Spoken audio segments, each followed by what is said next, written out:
എന്റെ മകൻ എന്ത് തെറ്റാ ചെയ്തത് ജോർജ് സാറേ?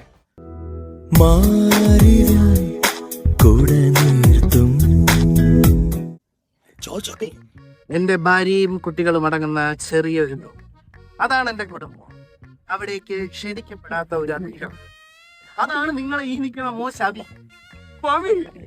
എന്തോ ആവട്ടെ. അയ്യോ, ആസിഫുക്ക് മാത്രം എന്റെ കയ്യിലുള്ള ഓണർഷിപ്പ് വേറെ ആരുടെ പേരിലാണ്? ഇതെല്ലാം ഒരു മേക്ക് ബിലീഫ് അല്ലേ? നിങ്ങളുടെ പേര് ബെൻസോ BMW ആവട്ടെ, പക്ഷെ നിങ്ങളുടെ ഈ നിൽക്കുന്ന മോന്റെ സ്വഭാവം റോൾസ് റോയ്സിന്റെ എംബ്ലം പോലെയാണ്. കേറുന്നു ഇറങ്ങുന്നു, കേറുന്നു ഇറങ്ങുന്നു. പവി, ഇയാളുടെ വീട്ടിലെ മതില്. മിസ്റ്റർ ഷെവർലെ, നിങ്ങൾ ഒരു വലിയ മനുഷ്യൻ. പക്ഷെ നിങ്ങൾ നീ നിൽക്കുന്ന മോനുണ്ടല്ലോ, വേറൊരു ആകെ ചെറുക്കനാണ്. യു മീൻ തന്തേക്കാൾ മോശം? എക്സാക്ട്ലി. രണ്ട് പെൺപിള്ളേരുള്ള ഒരു അച്ഛന്റെ അവസ്ഥ നിങ്ങൾ മനസ്സിലാക്കണം. അതിലെ മൂത്ത പെണ്ണ് കാരണം തന്നെ കഴിഞ്ഞ 8-10 വർഷമായിട്ട് ഒരുത്തനെ കുഴിച്ചിടുന്നു, തോണ്ടിയെടുക്കുന്നു, വീണ്ടും കുഴിച്ചിടുന്നു, അവന്റെ എല്ല് സൂക്ഷിച്ചവന് കള്ളു വാങ്ങി കൊടുക്കുന്നു, നോവൽ എഴുതിപ്പിക്കുന്നു, സിനിമ വരെ പ്രൊഡ്യൂസ് ചെയ്യാൻ പോയി ഞാൻ. അങ്കിൾ, ഞാൻ ചെറുതായിട്ട് ഷോർട്ട് ഫിലിമിലൊക്കെ അഭിനയിക്കും. എന്റെ ഭാര്യ റാണി. എന്റെ ഭാര്യ റാണി അറിയില്ലേ? അതല്ല, എന്റെ ഭാര്യ റാണിക്ക് രാത്രി വീട്ടിൽ വരുന്ന പിള്ളേരുടെ തലക്കടിച്ച് കൊല്ലുന്ന ഒരു ശീലമുണ്ട്.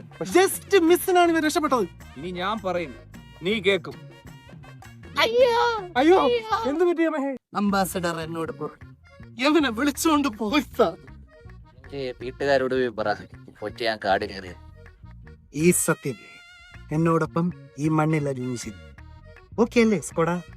പോടാ, നീ പാടാ. പാറേപ്പള്ളി പോയി 2 ദിവസം ധ്യാനം കൂടിയിട്ട് വരാം.